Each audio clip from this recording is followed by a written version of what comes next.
दोस्तों स्वागत करता हूँ आपका अपने YouTube चैनल पर। और आज का सेशन बहुत इंपॉर्टेंट होने वाला है क्योंकि आज से हम एक नई सीरीज़ शुरू कर रहे हैं जिसमें हम समकालीन कलाकार के बारे में पढ़ेंगे। और पहला कलाकार जो हमने चुना है वो है गुरचरण सिंह। तो ये स्टार्ट करते हैं गुरचरण सिंह के बारे में। तो गुरचरण सिंह का जो जन्म हुआ है वो 26 अक्टूबर 1898 में श्रीनगर जम्मू और कश्मीर के अंतर्गत आता है। तब उस समय ये क्या था, जम्मू और कश्मीर एक ही था उसी समय, मतलब अभी तो हाल ही में ये अलग हुआ है। तो इनका जो जन्म हुआ था वो कब हुआ था, 26 अक्टूबर 1898 में श्रीनगर में हुआ था। मृत्यु को देख लेते हैं तो इनकी मृत्यु 21 अगस्त 1995 में कांगड़ा में हुई और इनकी पत्नी का नाम क्या था, चतर कौर। ठीक है, हम भारत में अगर हम स्टूडियो पार्ट्री के पितामह की बात करें तो वो गुरचरण सिंह को जाना जाता है। किसे? स्टूडियो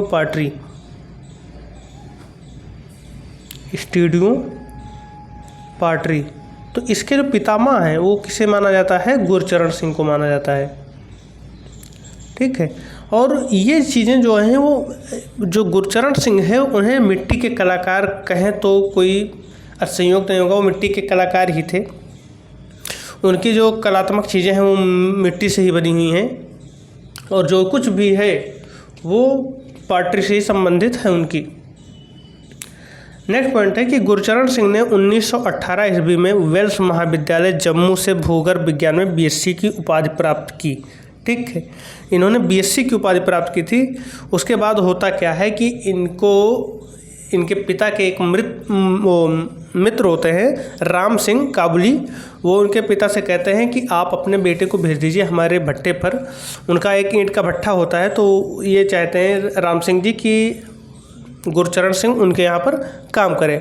गुरचरण सिंह पहले तो मना कर देते हैं लेकिन बाद में मतलब पारिवारिक मित्रता होने की वजह से वो काम के लिए तैयार हो जाते हैं और वहाँ पर जाते हैं। और यही इनके भविष्य का समझ लीजिए कि पहला यहाँ से भविष्य की इनकी नींव पड़ जाती है कि इन्हें करना क्या है, वो चीज़ें यहीं से क्लियर हो जाती हैं।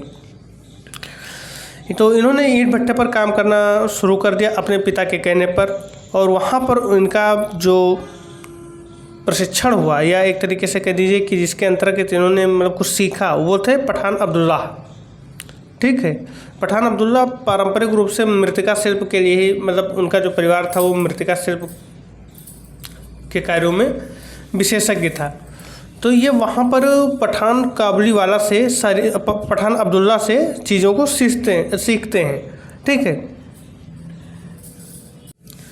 तो जो गुरचरण सिंह है यहाँ पर उन्होंने देखा कि जो अब्दुल्ला जब चाक पर किसी बर्तन को बनाते हैं तो वो एक शेप देते हैं। तब उसमें आप देखें कि जब गांव में कोई कुम्हार होता है, जब वो किसी बर्तन को बनाता है तो किस तरीके से उसे आकार देता है, अगर आप उसे देखते हैं तो आप मंत्रमुग्ध होकर उसे देखते ही रहेंगे। और यही गुरचरण सिंह के साथ भी हुआ। उन्होंने देखा कि किस तरीके से मिट्टी आकार ग्रहण कर रही होती है। तो उन्होंने इसके लिए कहा, अपने अनुभव को वो बताते हैं कि मेरे साथ कुछ अद्भुत घटित होने लगा। मिट्टी चाक पर आकार ग्रहण करने के लिए ज्यों ही रखी जाती और मथना शुरू हो जाता, मेरी आत्मा की धौंकनी की मथनी भी उससे भिन्न ना होती। आमतौर पर कोई भी अगर इस तरीके की घटनाओं को देखता है तो उसके साथ ये होता है, जब भी आप कुम्हार के यहाँ जाएंगे आप देखेंगे उसके चाक को, तो वो जो बनाता है मिट्टी का बर्तन तो उसमें इस तरीके से गति होती है कि आप उसे देखते ही रहेंगे और इस तरीके से वो आकार ग्रहण करता है। आप आश्चर्यचकित हो जाएंगे कि कैसे एक मिट्टी जिसका कोई आकार उस समय नहीं था, मतलब आकार रहता है लेकिन कोई निश्चित आकृति नहीं रहती है, तो वो कैसे कैसे एक निश्चित आकृति को ग्रहण करता है। तो वही चीज़ गुरचरण सिंह के साथ भी हुआ। ये गुरचरण सिंह फिर क्या होता है कि वहीं से इन्हें क्या होता है कि टाइल्स निर्माण के अध्ययन के लिए जापान भेज दिया जाता है। वहाँ पर काबुली जो उनके मित्र थे राम सिंह काबुली उन्होंने गुरचरण सिंह को टाइल निर्माण के अध्ययन के लिए कहाँ भेज दिया, जापान। और वो खर्चा कौन उठा रहा था, काबुली। ठीक है, उनके पिता के मित्र ही जो थे वो खर्चा उठा रहे थे उनका। और वो ये जापान जाकर वहाँ पर इन्होंने 2 वर्षों का डिप्लोमा किया इस चीज़ में, मिट्टी के पात्र बनाने के। ठीक है, यानी जो भांड बनाना होता है वहाँ पर जाकर इन्होंने इस चीज़ को, यह टाइल निर्माण का जो उन्होंने 2 वर्षीय डिप्लोमा किया। ठीक है। अब जापान यात्रा के दौरान ही इनका जो मुलाकात होता है वो सोयात सियानगी नामक कला और शिल्प के विद्वान तथा प्रसिद्ध भांड शिल्पी बर्नार्ड लीच से होता है। एक प्रसिद्ध भांड शिल्पकार थे, भांड शिल्पकार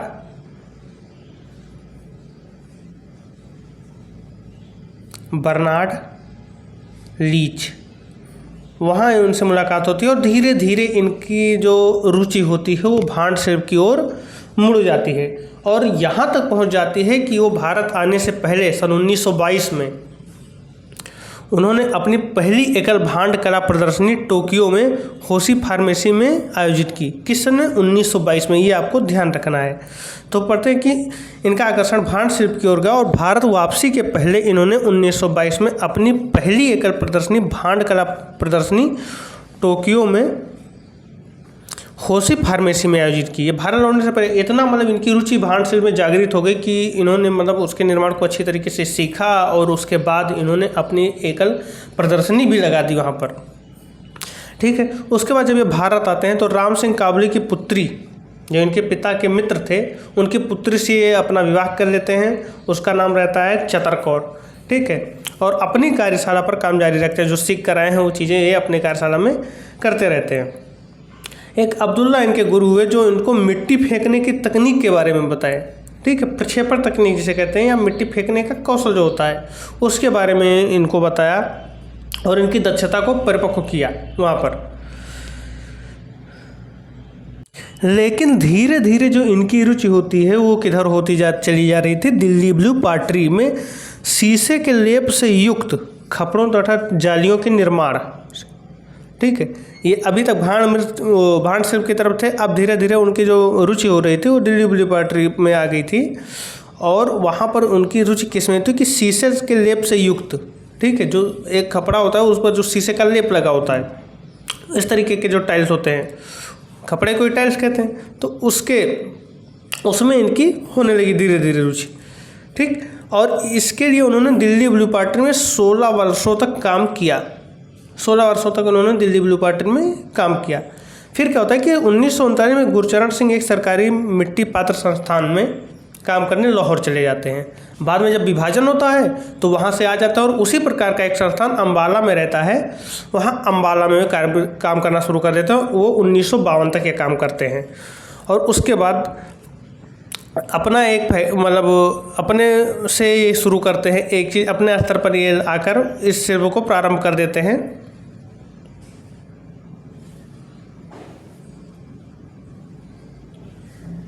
और क्या करते हैं कि दिल्ली ब्लू पॉटरी को जीवन दान देने का एक पुनरुत्थानवादी कार्य करते हैं। तो कभी कभी प्रश्न पूछता है कि दिल्ली ब्लू पॉटरी को पुनरुत्थानवादी कार्य किसने किया दिल्ली ब्लू पॉटरी में? तो आपका आंसर वहाँ पर क्या हो जाएगा? गुरचरण सिंह।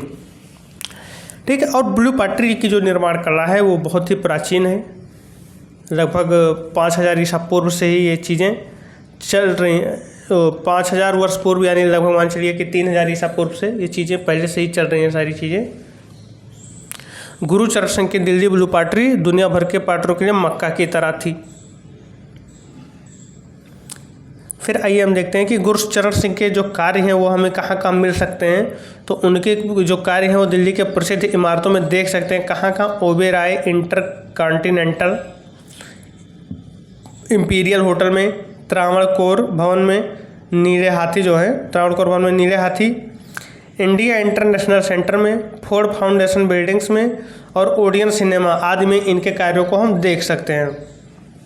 इनके प्रदर्शनियों की बात करें अगर हम, तो इनकी जो प्रदर्शनियाँ हुई थी वो 1932 में भारत भवन लंदन में हुई थी। जो लंदन में भारत भवन स्थित है वहाँ पर 1932 में इनकी प्रदर्शनी हुई। फिर 1965 में AIHB द्वारा आयोजित की गई।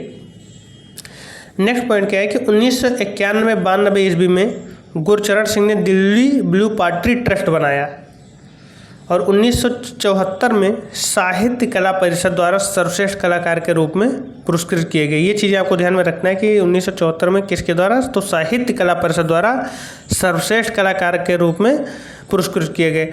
1977-78 में आईफैक्स ने सम्मानित किया। 1985 आईफैक्स के पहले फेलो चुने गए। 1988 में आईफैक्स द्वारा कला रत्न सम्मान मिला। ठीक है। और 1991 में भारत सरकार द्वारा पद्मश्री से सम्मानित किए गए। ये भी इम्पोर्टेंट है कि भारत सरकार द्वारा उन्हें पद्मश्री से कब सम्मानित किया गया, तो ये 1991 में किया गया था। ठीक,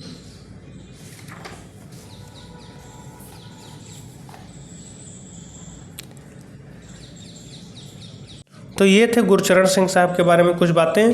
अब इनसे संबंधित हम कुछ प्रश्नों को आपको दे रहे हैं जो आपको कमेंट बॉक्स में कमेंट करके लिखना है। ठीक है, उसके विकल्प नहीं है, बस सिर्फ वन लाइनर प्रश्न है और आपने जो पढ़ा है उसी के संदर्भ में उसका आंसर आपको देना है, ताकि आप एक कलाकार के बारे में पूरी तरीके से परिचित हो जाएं। तो यहाँ पर कुछ क्वेश्चंस हैं, जैसे दिल्ली ब्लू पार्टी के पुनरुद्धारक हैं। फिर अगला प्रश्न है, भारत में स्टेडियम पार्टी के जनक कहे जाते हैं। नेक्स्ट है, गुरचरण सिंह को पद्मश्री कब मिला? गुरचरण सिंह जापान कब गए? गुरचरण सिंह आईफैक्स के फेलो कब बने? गुरचरण सिंह का जन्म कहाँ हुआ था? गुरचरण सिंह की पहचान किससे होती है? और गुरचरण सिंह की मृत्यु कब हुई? तो ये कुछ क्वेश्चन है, 8 क्वेश्चन हैं, ये आपको कमेंट बॉक्स में लिखने ताकि ये क्लियर हो सके कि आपने इसे अच्छे तरीके से पढ़ा है। तो आप प्लीज़ कमेंट बॉक्स में आंसर ज़रूर दीजिएगा, और अगर आपको ये वीडियो अच्छा लगा हो तो प्लीज़ लाइक से सब्सक्राइब जरूर करें। धन्यवाद।